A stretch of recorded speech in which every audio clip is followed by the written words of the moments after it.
Selamat pagi, perkenalkan saya adalah Kori Fanani MPC Psikolog.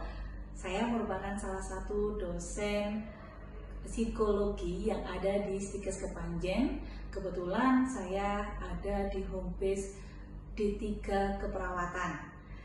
Saya kebetulan memegang salah satu mata kuliah, yaitu mata kuliah psikologi, di mana mata kuliah ini menjadi mata kuliah dasar yang memang diajarkan di program Diploma 3. Adapun capaian pembelajaran dari mata kuliah psikologi ini yaitu mampu memahami konsep biopsikologi, memahami perilaku manusia, menjelaskan persepsi dan motivasi, kemudian memahami tentang emosi, stres dan adaptasi, dan menjelaskan bagaimana proses berpikir serta pemecahan masalah.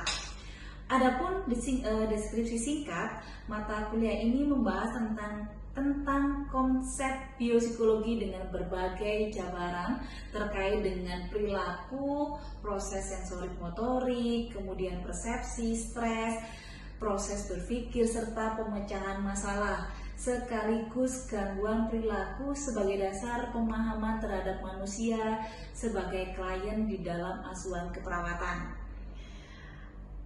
Beberapa bahan kajian di psikologi ini sendiri terdapat 12 bahan kajian. Yang pertama adalah tentang konsep biopsikologi dan proses sensori motorik, perkembangan kepribadian, perilaku manusia, pembentukan sikap, tingkat kesadaran dan ketidaksadaran manusia, persepsi dan motivasi, emosi, stres dan adaptasi, berpikir dan pemecahan masalah, konsep belajar, intelijensi dan kreativitas, dan yang terakhir adalah gangguan perilaku.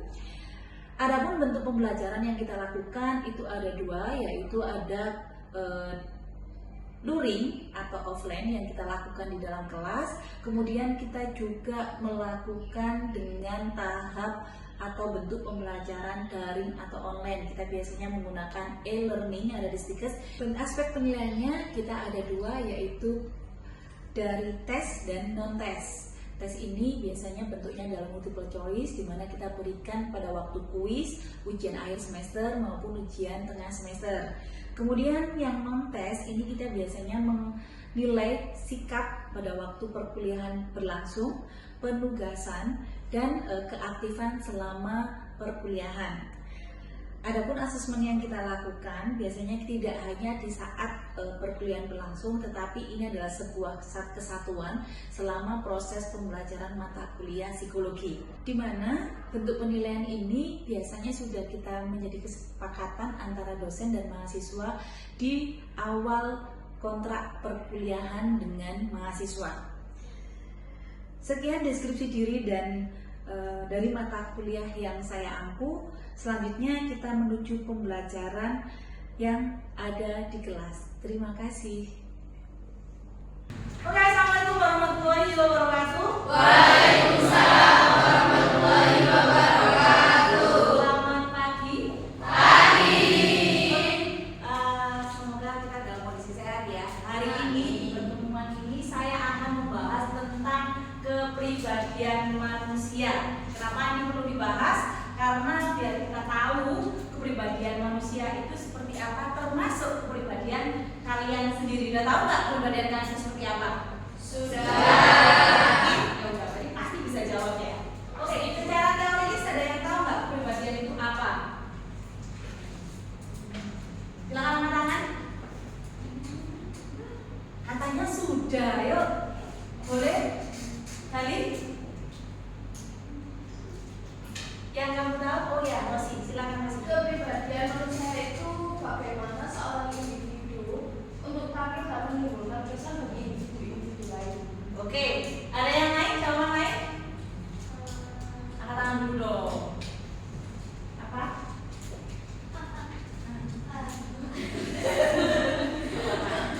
Kepribadian manusia itu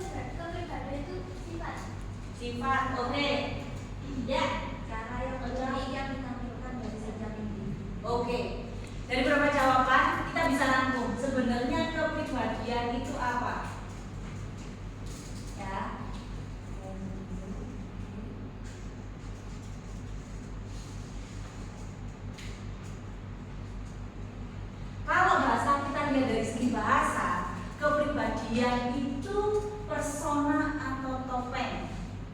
Ya kan? Ada kalau kita melihat ada kayak orang itu diem banget padahal aslinya enggak. Jadi orang tuh bisa bertopeng enggak? Bisa. Kalau ada lagu dunia ini panggung sandiwara, kita pakai topeng.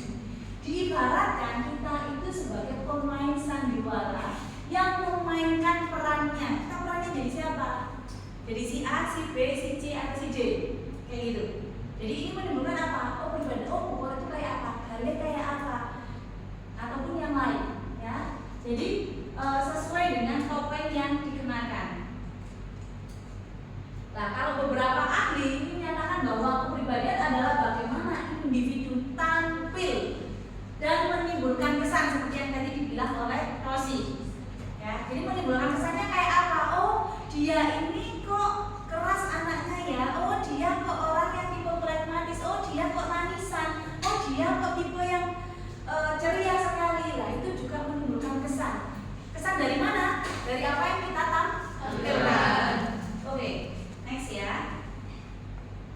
Kalau dari Zinger, kepribadian adalah keseluruhan perilaku seseorang dengan sistem kecenderungan tertentu yang berinteraksi dengan serangkaian situasi. Kadang di situasi A, kita kan jadi, oh iya kayak gini, misalkan kita lagi ke bergabung ya, takziah. Kira-kira kita masih tetap ceria, nanti apa kan nggak mungkin, paham ya?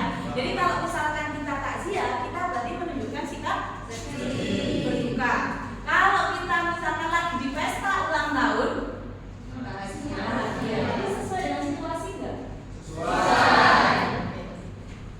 Next, ini ada beberapa. Kita langsung ke dari segala semuanya ya. Beberapa ahli ini kita bisa merangkum bahwa kepribadian ada 4 elemen. Yang pertama adalah kompleks. Kompleks itu kayak apa? Kesatuan yang lebih dari aspek psikis. Psikis mulai apa? Intelijensi, ya kan? Terus apa lagi? Sikap, minat, cita-cita. Ini menjadi sebuah kompleks.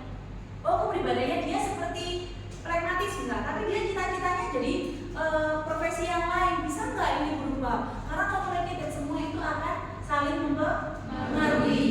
Kemudian aspek fisik, bisa nih perawat ada standarnya nggak?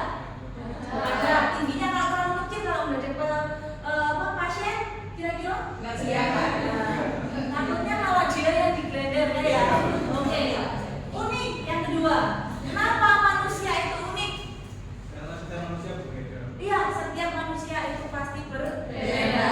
Mereka yang terlahir pun secara kembar pun itu juga memiliki sifat yang berbeda. Masa sih Bu? Iya, pasti ada yang berbeda. Tidak semua itu harus sama. Makanya nggak ada orang yang benar-benar sama persis, itu tidak ada. Oke. Terus yang berikutnya adalah menetap. Kenapa kepribadian itu menetap?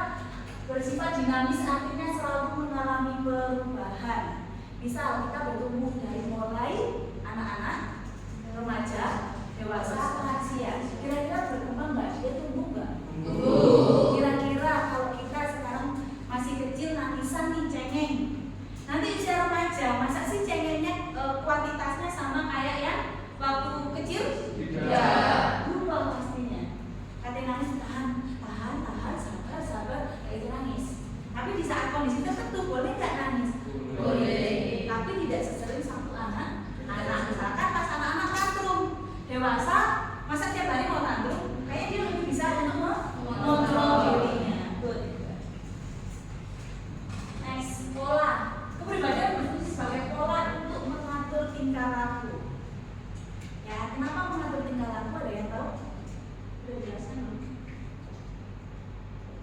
Mengatur tingkah laku sehingga diri dapat menjawab stimulus yang mirip. Misalkan ini, saya orangnya pemarah, baperan. Ada yang ngomong menyinggung perasaan, mesti nggak si A, si B, si C yang ngomong. Kalau itu menyinggung masalah pribadi, mesti langsung nyengak. Pasti, ya kan? Dia cenderung sama. Akhirnya dia membuat ada iki baperan. Akhirnya kita menyimpulkan kayak gitu. Ya kan? Oh, ada iki ngamukan. Oh, dia ini anak yang misalkan nangisan. Oh, dia itu stimulus yang mirip dari setiap situasi-situasi yang hampir sama. Akhirnya polanya kita nyimpulkan, jadi tadi nangisan, area ini mengeluh, area ini pemarah. Dari apa? Dari sini. Oke? Next. Nah, apa sih bedanya karakter dan watak? Ini perbedaannya. Kalau karakter perbedaannya dipengaruhi oleh motivasi yang menggerakkan kemauan sehingga bertindak. Ini yang namanya watak. Tapi yang bergantung pada keadaan jasmania, gejala karakter. Jadi beda. Oh, tabiatnya ke api ada ini. Biasanya kan kadang kita ada begitu ya. Tabiatnya ke api. Tapi kalau misalkan karakter atau watak, oh ini dia itu keras. Dia teguh berdirian. Paham ya? Jadi ini ada faktor yang berbeda. Kalian sudah tahu nggak strukturnya seperti apa dari kepribadian? Ini ada beberapa tokoh. Yang pertama adalah pandangan psikoanalisa, yaitu Sigmund Freud adalah bapak dari bapaknya psikologi. Jadi mbahnya psikologi itu adalah Sigmund Freud. Ini adalah teori yang paling familiar dan paling dikenal adalah psikoanalisa, di mana 5 tahun pertama adalah tahapan yang penting mempengaruhi tahapan selanjutnya. Jadi kalau tahapan ini ada masalah, bisa jadi di tahapan berikutnya akan terjadi masalah. Oke, ini ada beberapa pandangan, tapi saya tidak menjelaskan semuanya. Kita akan menjelaskan di ini sesuai dengan tadi, bahwa psikoanalisa adalah miliknya Sigmund Freud. Manusia bersumber dari ketegangan. Untuk itu manusia terpaksa belajar untuk mereduksi. Ya, jadi kita itu kayak ngerasa mesti dalam tekanan, ya kan? Ada lapo-lapo wedi, ya nggak? Ya. Oke, terus setelah itu mereduksi itu tekanannya. Oh, aku lapar ya, apa kalau misalkan lapar? Harusnya saya harus makan. Cari makannya yang kayak apa? Kita cari lagi. Mau soto, mau geprek, mau menu yang lain, kita kan cari. Oke. Salah satu tekniknya mereduksi adalah yang namanya defense mechanism. Ya, defense mechanism itu apa? Mekanisme bertahan diri di mana tidak disadari kadang. Kadang muncul gitu aja. Ini ada 7 sampai 8 yang akan saya jelaskan. Tetapi sebelum masuk ke sini, saya ingin tahu apakah kalian sudah tahu tentang tipologi kepribadian kalian. Oke, silakan diskusikan sama teman-teman kalian. Kalian tipe yang mana? Kita berdasar satu. Ada 4, ya. Apalah saja? Polaris. Oke, ada 4. Ya. Kalian sambil merenungkan diri kalian tipe yang mana? Kalian bawa sticky note ya. Oke. Nanti akan kita bagi. Berarti ada melankolis, flekmatis, apa lagi? Sanguin dulu ya. Boleh. Nah, kalian tipe yang mana? Nanti kita berdasarkan satu-satu. Yuk dikoreksi masing-masing. Kalau koleris ini siapa orang yang bakatnya sebagai seorang pemimpin, merasa bahwa saya sukanya ngatur orang nih, saya harusnya di depan. Ini tipe koleris, ya. Menyukai tantangan dan senang memerintah, atau si mojoin temennya biasanya. Direk kayak ini, nah ini tipe koleris. Penuh ketimbangan, terus kadang pendendam. Ada negatifnya ya, kadang pendendam. Dan hidup berdasarkan definisi tentang hal-hal di sekitarnya. Kadang menilainya secara logika. Karena dia tipe-tipe pemimpin. Ada yang merasa koleris? Ada, oke. Ini yang koleris. Nah, dikoreksi punya kalian. Nah, ini juga koleris, masih berlanjut. Punya bakat dalam menyelesaikan masalah yang kreatif, problem solving banget ini.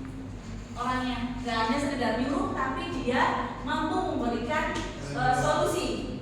Kemudian dapat diandalkan untuk mengemban tanggung jawab. Karena apa? Sebenarnya pemimpin. Ini koleris, ya. Peduli, persahabatan, lah ini tipe-tipe yang bang banget gitu kan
pembawaannya sedih gitu kan ya. Terus apa lagi, ragu-ragu, membutuhkan validasi dari temannya. Aku bener nggak kayak gini? Aku kayak gini, menurutmu nggak apa-apa kan? Kayak gitu. Dia butuh validasi. Tipe-tipe yang melankolis. Ada? Semua ada. Lengkap ya. Sekarang kita yang ketiga, pragmatis. Nah,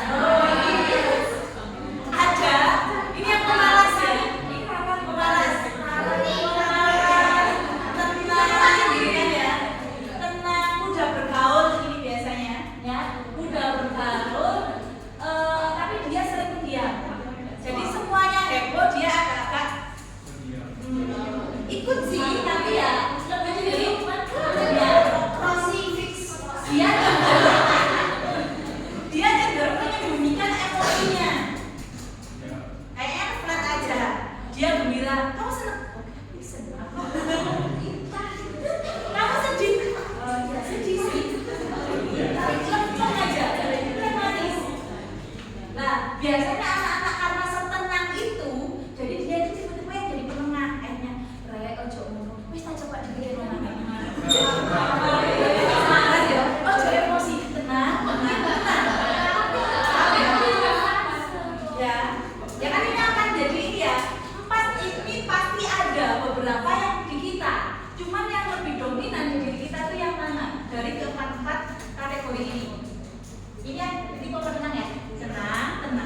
Ada masalah kita rundingkan, oke?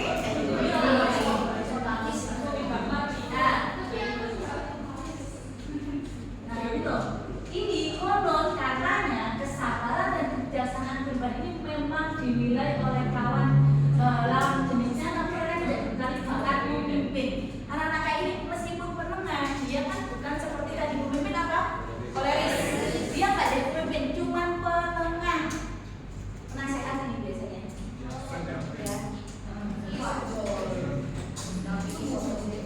Oke, sudah. Kita lanjut. Ini yang sanguis. Gimana sanguis? Sering menyenangkan. Dia sedih, susah, kayak seneng terus. Ini yang sanguis. Saya semua oke. Periang, bersikap optimis, humoris, supel. Loh, ini kemarin itu ceria. Nggak ada sedih-sedihnya kayaknya sedih, senang deh, kayak seneng terus. Ini yang ini. Dalam pergaulan, pragmatik dan bisa mencari teman. Dia sangat mudah mencari teman dimanapun. Dia berangkat sendiri, ketemu circle baru, dia bisa kenalan. Tidak tipe yang cuma dia mengamati temennya dulu, ada yang kira-kira tidak kenalan, baru kenalan. Itu tipe-tipe yang lain. Tapi kalau ini langsung, hai Mas Gale ya, kenalan Mas. Biasanya kayak gitu. Paham ya? Ini anak-anak koleris. Dia kayak gak punya susah. Seneng. Nah itu ya seneng maksudnya. Dia senang terus ya. Ada? Oca kayaknya ya. Walaupun cenderung menguasai pembicaraan dan sering membesar-besarkan. Fix angel. Fix angel gila itu. Fix. Oke. Lihat, selanjutnya. Dia antusiasme ya, cepat kehilangan antusiasme karena energinya kan meluap-luap ya, sehingga dia udah lelah. Dia potensinya kayak apa? Menjadi penguasa atau orang-orang berhasil, orang-orang dominan. Amin. Oke, dari sini sudah tahu kalian yang dominan dari 4 kategori ini. Tahu ya? Tahu. Oke, silakan tuliskan di sticky note kalian. Yang nanti kalian kalau misalkan, aku masih kayaknya bingung deh antara pragmatis sama koleris misalnya. Atau saya sanguis atau yang melankolis lah. Silakan didiskusikan sama teman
dia bacanya cepat tapi senangnya ke susu atau buru-buru, itu orang extrovert. Ada juga teori yang lain bahwa ambivert, tapi di sini saya tidak membahas di ambivertnya. Ambivert itu adalah di tengah antara introvert dan extrovert. Di sini lebih banyak yang introvert atau extrovert. Yang introvert angkat tangan dulu. Introvert.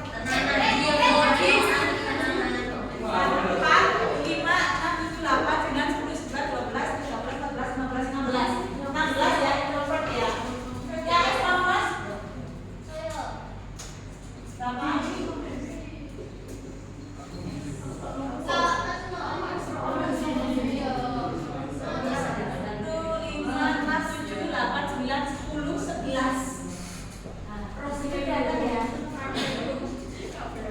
Dari sini kelihatan yang mendominasi siapa? Oke, tapi kalau di dalam kelas yang mendominasi siapa? Kenapa? Karena bisa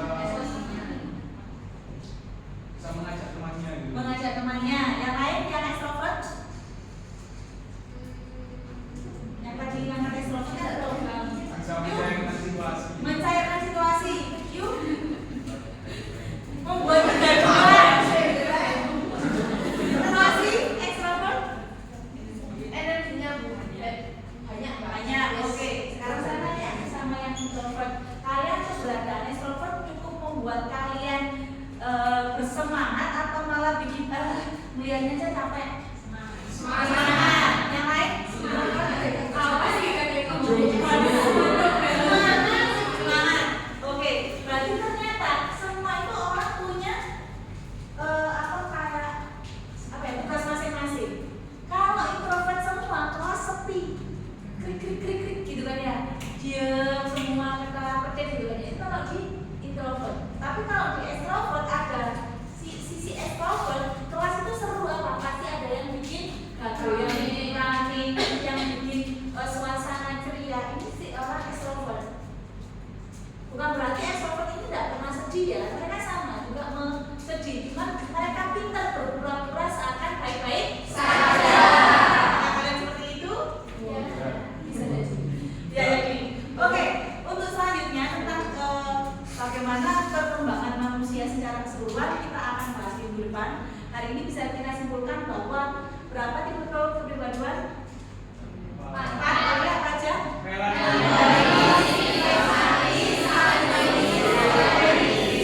Terus ada apa lagi? Extrovert.